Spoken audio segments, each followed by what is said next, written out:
જો તમે પણ તમારી બર્થડેઝમાં આ પ્રકારની કેન્ડલ્સનો ઉપયોગ કરતા હો તો પ્લીઝ હવે બંધ કરી દેજો, because it is very dangerous.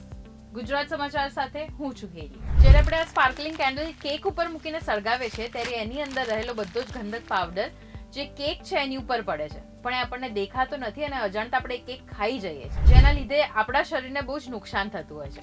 હવે કેટલો ગંધક પાવડર એક સ્પાર્કલિંગ કેન્ડલમાંથી નીકળે છે એ આપણે જોઈએ. અત્યારે હું એક વ્હાઇટ પેપર લઈ લઉં છું જેથી કરીને તમને ઇઝીલી દેખાય કે એની ઉપર કેટલો ગંધક પાવડર પડે છે. સી, આટલો ગંધક પાવડર એક કેન્ડલમાંથી નીકળે છે અને આપણે કેક ઉપર તો ઘણી વખત 2, 3, 4 લગાવી દેતા હોઈએ છીએ, રાઈટ? જસ્ટ એક ફોટો સેશન માટે, પણ એ આપણા સ્વાસ્થ્ય માટે બહુ જ હાનિકારક છે. વી ઓલ નો કે કેન્ડલ્સ જે છે કેમિકલ્સથી બને છે, જેમાં આયરન, કોપર, એલ્યુમિનિયમ, ઝિંક, મેગ્નેશિયમના કમ્પાઉન્ડ્સ હોય છે જે સળગ્યા પછી ઓક્સાઇડ્સ અને કાર્બોનેટ્સમાં કન્વર્ટ થઈ જાય છે અને અજાણ્યામાં આપણે કેક ઉપર પડેલો ગંધક પાવડર ખાઈ જઈએ છીએ, જેના કારણે આપણા શરીરમાં બહુ જ ગંભીર બીમારીઓ થાય છે, બહુ જ ગંભીર બીમારીઓ. સો નેક્સ્ટ ટાઈમ હવે જ્યારે પણ તમારી બર્થડે હોય કે તમારા ગ્રુપ સર્કલમાં કોઈની બર્થડે હોય તો પ્લીઝ આ પ્રકારની કેન્ડલ્સ યુઝ કરવાનો અવોઇડ કરજો. એના વગર પણ તમે સેલિબ્રેશન તો કરી જ શકો છો, રાઈટ?